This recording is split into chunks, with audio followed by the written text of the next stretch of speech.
मदरसे के सर्वे के बाद अब वक्फ की संपत्तियों का भी सर्वे हो रहा है उत्तर प्रदेश में। हमारे साथ अल्पसंख्यक कल्याण मंत्री धर्मपाल जी हैं। धर्मपाल जी, आपसे समझना चाहूँगा, वक्फ की जो संपत्तियां हैं उसका सर्वे हो रहा है, कारण क्या है?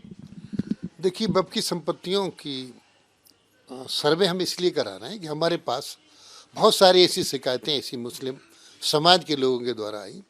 कुछ मुतवल्लियों ने शिकायत की कि कुछ जो चंदा और ऐसा आ रहा है उसका भी दुरुपयोग करने का काम किया जा रहा है।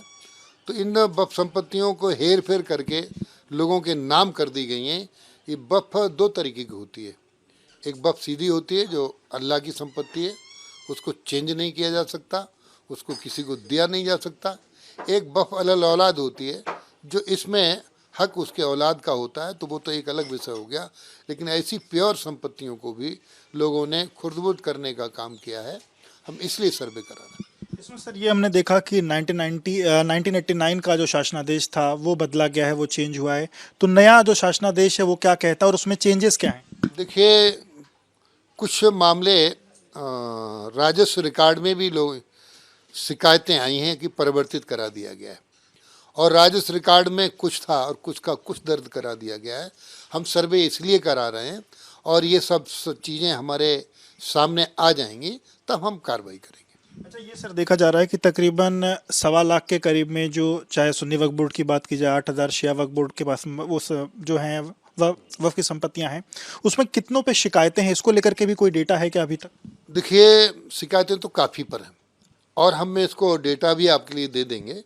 इसके पीछे है सरकार की, योगी सरकार की मंशा है कि हम इन संपत्तियों को कब्जे से मुक्त कराकर गरीब मुसलमान बच्चों के अच्छी शिक्षा के हम संस्थान भी खड़े करेंगे और स्वास्थ्य की चिंता करते हुए उन्हें अस्पताल की सुविधा भी देंगे और टेक्निकल शिक्षा से भी जोड़ने का काम करेंगे।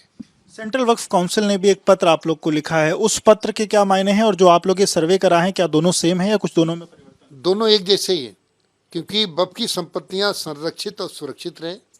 ये सेंट्रल का भी, क्योंकि ज़्यादातर काम सेंट्रल से ही वक्फ बोर्ड के होते हैं, तो वो सेंट्रल का जो आदेश है वो भी ठीक है और हमारी मंशा दोनों को लेकर दोनों आदेशों का सम्मान करते हुए काम करने की है। तो सर, ये माना जाए कि ये जो सर्वे है, ये इसकी शुरुआत हो चुकी है या आने वाले दिनों में इसकी शुरुआत होगी? कब से इसकी शुरुआत होगी? ये इसकी सर्वे की हम शुरुआत करा चुके हैं और जो मदरसा सर्वे हो रहा है तो इसे किसी ने देखा होगा, जोड़ा होगा। हम इसको पहले आदेश दे चुके हैं और इसको हम कड़ाई से अब ये जो सर्वे, क्योंकि अधिकारी लगभग सब वही हैं, अल्पसंख्यक अधिकारी अभी हमारे मदरसे सर्वे में। सारी टीमें हैं, वही बनी हैं टीमें वो जो अब वहाँ के लिए बनी थी? कुछ लोग और जोड़ेंगे, लेकिन अधिकांश अल्पसंख्यक अधिकारी एक ही होता है जिले में जो मदरसा की सर्वे में लगाया हुआ है। तो सर, इसके लिए क्या डेडलाइन है? कब तक ये पूरा सर्वे कंप्लीट हो जाना है? कब तक क्या चीज़ें निकल? हाँ, इसके बाद भी तय कर लेंगे। अभी तो सारी सूचनाएं आ जाएं, फिर गाइडलाइन और डेडलाइन दोनों तय कर देंगे। अच्छा सर, अगर चीज़ों को लेकर के, क्योंकि ये कहा जा रहा है कई ऐसी वक्फ की संपत्तियां हैं जिस पर बहुत से लोगों ने अपना जो कब्जा है वो कर लिया है, तो क्या उन कब्जों को हटाने की भी बात होगी? या कहीं जिस तरीके से हमने देखा कि बुलडोजर का एक्शन अलग अलग जगहों पर होता है, क्या अगर कहीं ऐसा भी होता तो बुलडोजर एक्शन भी देखने को मिले? देखिए, बुलडोजर के एक्शन की जहाँ बात आती, लोगों को घबराहट है। एकदम सरकार बुलडोजर नहीं चलाती है। यदि कहीं पर अवैध कब्जे हैं तो उनको नोटिस देने का काम किया जाता है। नोटिस के बाद उनका जवाब मांगा जाता है। जब उत्तर ठीक नहीं आता है और सरकारी संपत्ति है, उनने उस पर कब्जा कर रखा है, तो फिर उसको अतिक्रमण को सरकार हटाने के काम करती है और उस अतिक्रमण जो जगह खाली की है वो सार्वजनिक प्रयोग में ही लाई जाती है। पर सर, इस पर तो राजनीति शुरू हो गई। अखिलेश यादव कह रहे हैं क्या यही एक रास्ता है जो 1 ट्रिलियन इकोनॉमी की तरफ ले जाएगा? उन्होंने इसका विरोध किया है। देखिए, माननीय अखिलेश जी ने विरोध किया तो हमें ठीक लगता है, क्योंकि उनको सपा, बसपा, कांग्रेस, इन तीनों का वोट मुस्लिम वोट कॉमन है। अब मुसलमान समझ गया है कहाँ अच्छा है क्या बुरा है। देश के यशस्वी प्रधानमंत्री माननीय नरेंद्र मोदी जी ने कहा था, सबका साथ, सबका विकास, सबका विश्वास।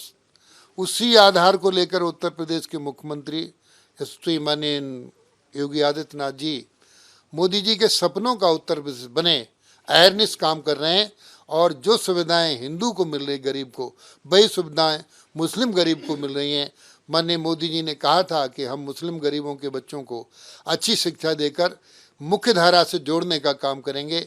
एक हाथ में लैपटॉप होगा तो एक हाथ में कुरान होगा, इसकी कोई चिंता नहीं। आदर्श नागरिक बनाकर देश के काम लाने का काम करेंगे। पर सर, हमने देखा जब मदरसे का सर्वे शुरू हुआ था तो ओवैसी ने ये कहा कि ये मिनी एनआरसी है। अभी एमआईएम के नेता हैं वो कह रहे हैं ये एनआरसी का एक दूसरा बड़ा रूप है, और उन्होंने कहा कि अगर मदरसे का सर्वे, अगर आप वक्फ की संपत्तियों का सर्वे करा रहे हैं तो जो बाकी जो धर्म से जुड़ी हुई जगह हैं उनका भी क्यों नहीं सर्वे कराते, जो मंदिर से हैं उनका क्यों नहीं सर्वे कराते? देखिए, सर्वे सबका होता है, मंदिरों का भी सर्वे होता है और काम हो रहा है। ऐसा कुछ नहीं है कि हम ज़्यादातर मंदिरों की ज़मीन होती है, शिकायतें आती हैं तो उस पर सर्वे होता है, उस पर भी कड़ी कार्रवाई होती है। वक्फ की संपत्तियों का हम सर्वे करा रहे हैं, ऐसा कुछ नहीं है। ये सरकार हिंदू और मुसलमान के आधार पर काम नहीं कर रही है, ये न्याय और इंसाफ के आधार पर काम कर रही है। न्याय सबको, तुष्टिकरण किसी को नहीं। हम वक्फ संपत्तियों पर हम मदरसे भी खड़े करेंगे, वक्फ संपत्तियों पर अच्छे विद्यालय बनाने का काम करेंगे। इन्हें मुख्य धारा से जोड़कर हिंदी, इंग्लिश, गणित, विज्ञान, सामाजिक विषय पढ़ाएंगे, ताकि ये जो लोग विरोध कर रहे हैं ये कभी मदरसे में नहीं पढ़े, इनके बच्चे भी मदरसे में नहीं पढ़ रहे हैं। ये सब कॉन्वेंट के पढ़े लोग हैं, ये नहीं चाहते गरीब मुसलमानों के बच्चों को अच्छी शिक्षा मिले। बहुत बहुत शुक्रिया बात करने के लिए। तो न्याय सबको और तुष्टिकरण किसी का नहीं, इसी ध्येय पर चलते हुए मदरसों और के बाद अब वक्फ संपत्तियों का भी सर्वे हो रहा है, और उनका कहना है कि इसको लेकर के जो योजना है वो बनाई जा चुकी है। आने वाले दिनों में वक्फ के जो तमाम रिकॉर्ड्स हैं वो शासन तक उपलब्ध हो जाएंगे।